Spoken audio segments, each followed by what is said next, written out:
اور ان تصورات کو حقیقت کے ساتھ لباس پہنایا جاتا ہے اور محرکات حقیقت میں حقیقت پسندانہ نظر آتے ہیں۔ یہ عملی تعریف محرک اور جواز پر مرکوز ہے۔ اینتھونی والیس مذہب کے بارے میں کہتے ہیں کہ مذہب رسم و رواج کا ایک مجموعہ ہے جو متکلم کے ذریعے عقلی ہے، جو انسان اور فطرت میں ریاست کی تبدیلیوں کے حصول یا روک تھام کے مقصد کے لیے مفوق الفطرت قوتوں کو متحرک کرتا ہے۔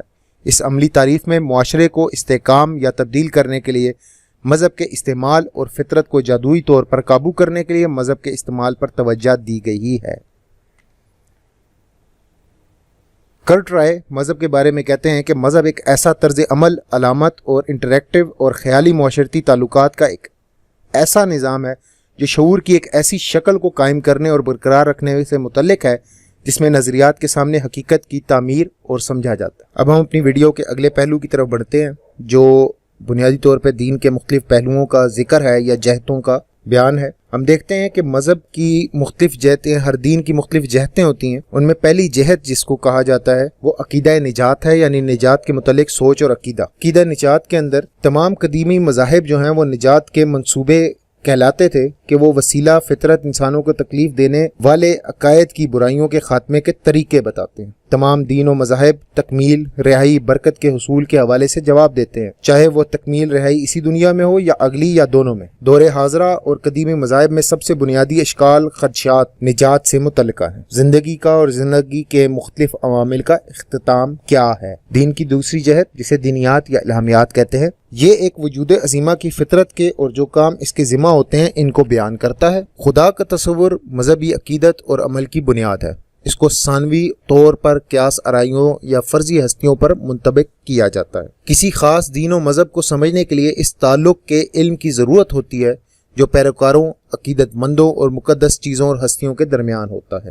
دینیات الہامیات کو سمجھنے کے لیے عقیدت مند کے نظریہ کو دیکھنا ضروری، اہم اور بنیادی اصول ہے۔ تیسری جہت جس کو ہم دیکھیں گے وہ ہے بشریات۔ یہ مذہب کا وہ پہلو ہے جو عقیدہ نجات سے جڑا ہوا ہے، کیونکہ بہت سے دینی نظاموں میں انسانی فطرت کو بیان کیا جاتا ہے اور برائی سے نمٹنے کے ذریعے بتائے جاتے ہیں، جیسے کہ آرتھوڈاکس عیسائیت میں گناہ انسان کی فطرت میں ہے اور نجات صرف خدا کے فضل سے حاصل ہو سکتی، اور بدھ مت میں یہ نجات جسمانی مشکلات کا سامنا کرنے سے فکری نشو و نما کے طور پر حاصل ہوتی ہے۔ لہٰذا ہر دین فطرت، برائی کے تصورات، نجات کے ذرائع کو خطاب کرتا ہے۔ اگلی جہت یا اگلا پہلو جو ہم دین کا دیکھیں گے وہ علم الکلام سے تعلق رکھتا ہے۔ علم الکلام عام طور سے علم کے مسائل سے تعلق رکھتا ہے۔ دینی سیاق و سباق میں اس کا مطلب ہے کہ خدا اور پیروکاروں کے مابین باہم تعلق کس طرح استوار ہوتا ہے اور کیسے بیان اور عمل کیا جاتا ہے۔ علم کا تعلق حقیقت کی شناسائی سے ہے کہ پیروکاروں کے مد نظر حقیقت کیا ہے۔ اس کا یہ بیان ہوتا ہے کہ دینی علوم اور دنیاوی روزمرہ علوم میں ایک بنیادی فرق ہے،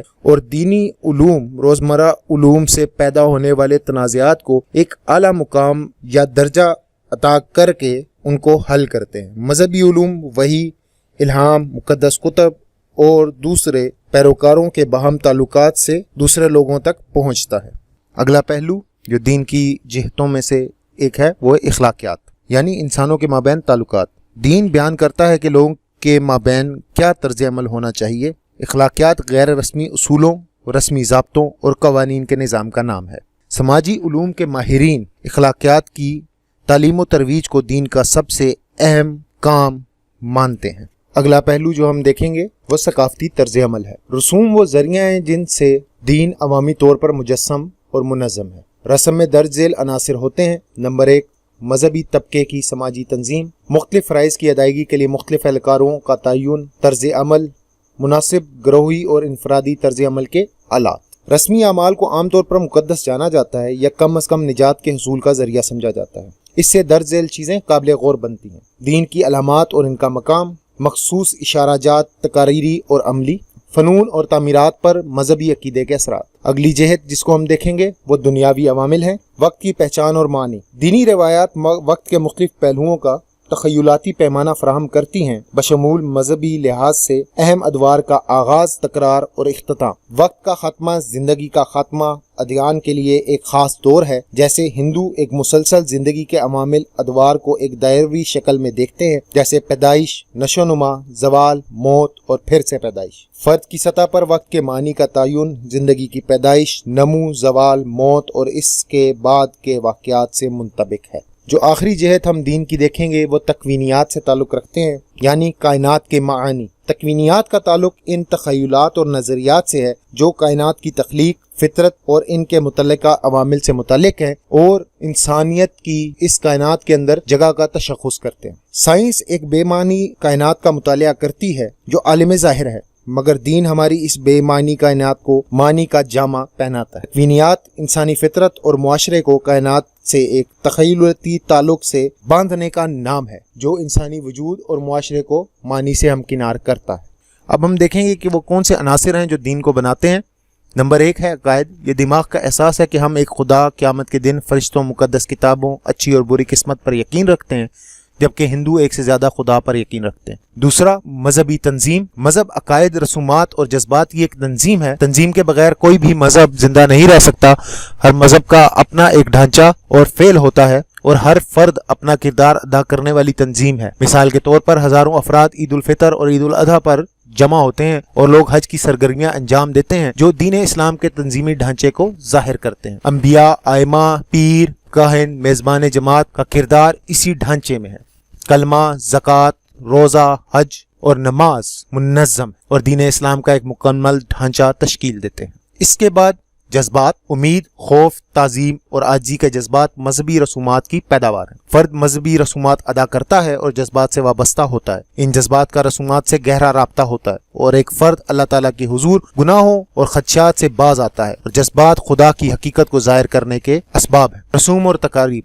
تمام ادیان کی اپنی اپنی رسم اور تقریبات ہیں۔ یہ جذباتی اور رسمی عمل ہے۔ اسلام میں خدا سے دعائیں، وضو، روزے، قرآن پاک کی تلاوت مذہبی رسومات میں شامل ہیں۔ مقدس اشیاء۔ ہر دین کی اپنی مقدس چیزیں ہوتی ہیں جن کو ایک الگ مقام حاصل ہوتا ہے، جیسے ہندوؤں کے لیے بت، مندر، گائے، گنگا اور جمنا کی ندی مقدس ہے۔ عیسائیوں کے لیے کراس، چرچ اور بائبل مقدس شے ہیں، جبکہ مسلمانوں کے لیے قرآن مجید، مسجد، بیت اللہ مقدس چیزیں ہیں۔ علامات دین۔ علامات دین ایسی علامتیں ہیں جو مقدس اشیاء یا اوقات کے صورتحال کے مطابق استعمال کے لیے ہوتی ہیں۔ علامتیں انسانی رویوں کو معنی دیتی ہیں۔ مثال کے طور پر جب مسلمان اذان سنتے ہیں تو وہ ایک عمومی سلوک ظاہر کرتے ہیں اور خاموش رہتے ہیں۔ بیت اللہ اور مسجد خدا کی علامت ہیں، جبکہ دعا خدا کے سامنے ہتھیار ڈالنے کی علامت ہے۔ فرقے۔ مسلب کے نام پر ایک مذہب کے اندر چھوٹے چھوٹے گروہ ہیں۔ فرقوں کی اپنے مذہبی پیروکار ہیں۔ عیسائیت میں کیتھولک، پروٹسٹنٹ موجود ہیں۔ ان میں سے ہر ایک کا دعویٰ سچ ہے، لیکن ان میں سے ایک صداقت کی راہ پر گامزن ہے جو حقیقی مذہب ہے۔ دین کے کچھ طرز عمل ہوتے ہیں جن میں سے ایک مقدس خطاب، موسیقی اور شاعری، احساس مرومی یا خود تنہائی کے ذریعے جسمانی تغیر، نصیحت، دوسروں کو الوہی وجود کے نمائندے کی حیثیت سے مخاطب کرنا، ضابطے کی تلاوت، ریاست کے نظریہ کے لیے مقدس تحریری اور زبانی بیانات کا استعمال، ہمدردانہ رسوم، مقدس ہستیوں اور واقعات کی تقلید کرنا، مقدس طاقت بروئے کار لانا، ہاتھوں سے مقدس طاقت والی چیزوں کو چھونا، ممنوع قواعد جن سے مقدس طاقت کے ناپسندیدہ مظاہروں کو چالو کرنے سے روکنے کے لیے رابطے اور عمل سے گریز کی وضاحت کی گئی ہے۔ عید یعنی مقدس کھانا، قربانی، رسمی قتل، اجتماع، جلسے، جلوس، ایک دوسرے کے ساتھ آنے کی دوسری شکلیں، علامت، تقدس کی علامت اشیاء کو استعمال کرنا، فکری رجحان، نظریات اور وحی کی پیروی، اسوہ میں توسیع اور ترمیم،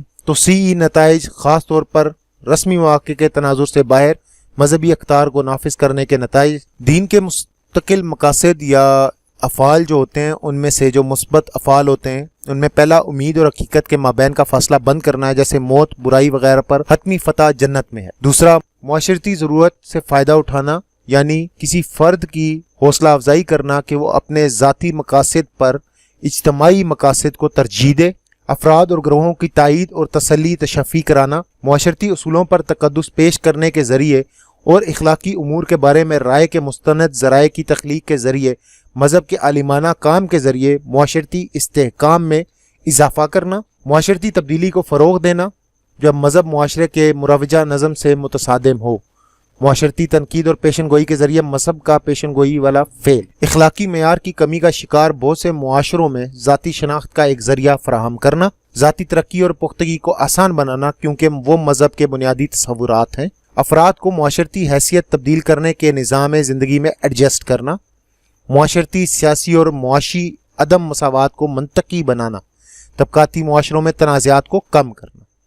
اب کچھ منفی افعال بھی ہیں جو ایک دین سر انجام دے رہا ہوتا ہے، ان کو دیکھتے ہیں۔ پہلا، ضرورت سے زیادہ جرم اور جبر، آمریت پسندی، کفارہ، نسلی تعصب، گروہوں کے تنازع کو فروغ دیتا ہے، معاشرتی، سیاسی اور معاشی عدم مساوات کو منطقی انجام دیتا ہے۔ آخر میں اپنے دوستوں کے سامنے کچھ باتیں رکھنا چاہوں گا کہ جن کے اوپر وہ غور کریں۔ پہلی چیز یہ کہ بہت سارے معاشروں کے اندر مذہب کو ایک ثانوی حیثیت دے دی گئی ہے، جس کا نقصان یہ ہوا ہے کہ جو اجتماعی رویے تھے وہ دم توڑتے جا رہے ہیں، انفرادیت بڑھتی جا رہی ہے، جس سے معاشرے کے اندر بگاڑ پیدا ہوتا ہے۔ اس کے بعد دوسری بات جو میں کرنا چاہوں گا وہ یہ ہے کہ جس طرح سے ہمارے باقی دوسرے علوم کے ماہرین ہوتے ہیں، ویسے ہی مذہب کے بھی علوم کے کچھ ماہرین ہوتے ہیں، ان کو بھی وہی امپورٹنس دی جانی چاہیے جو دوسری سائنسوں کے ماہرین کو دی جاتی ہے۔ اس کے بعد مذہب صرف عقیدے اور عبادت کا نام نہیں ہے، بلکہ دین، مذہب ہمیں اور بھی زندگی کے مختلف پہلوؤں میں رہنمائی کرتا ہے، تو ہمیں اس چیز کو بھی مد نظر رکھنا چاہیے کہ دین صرف اور صرف ایک عقیدے اور ایک عبادت کا نام نہیں ہے، بلکہ یہ ہماری معاشرتی زندگی کو گائیڈ کرنے والی فورس کا نام ہے، جو ہمیں زندگی کے ہر پہلو کے اوپر بتاتی ہے کہ ہمارا رویہ کس طرح سے ہونا چاہیے اور ہمیں کس طرح سے اپنے افعال کو سر انجام دینا۔ اب آپ تمام دوستوں سے دعاؤں کی درخواست کروں گا کہ آپ بھی میرے ساتھ مل کر دعا کریں کہ اللہ سبحانہ و تعالیٰ جو کچھ ہم نے ایک نیا علم حاصل کیا، دین کے بارے میں ہم نے جانا، اس کو یاد رکھنے اور اس کے اوپر عمل کرنے کی توفیق عطا فرمائے، ہم سب کے علم میں، عمل میں برکتیں نازل فرمائے اور ہمیں اپنے رحم و کرم کے سائے میں رکھے۔ آمین یا رب العالمین، بجاہ خاتم الانبیاء والمرسلین صلی اللہ تعالی علیہ وآلہ واصحابہ وذریاتہ اجمعین۔ السلام علیکم ورحمۃ اللہ وبرکاتہ۔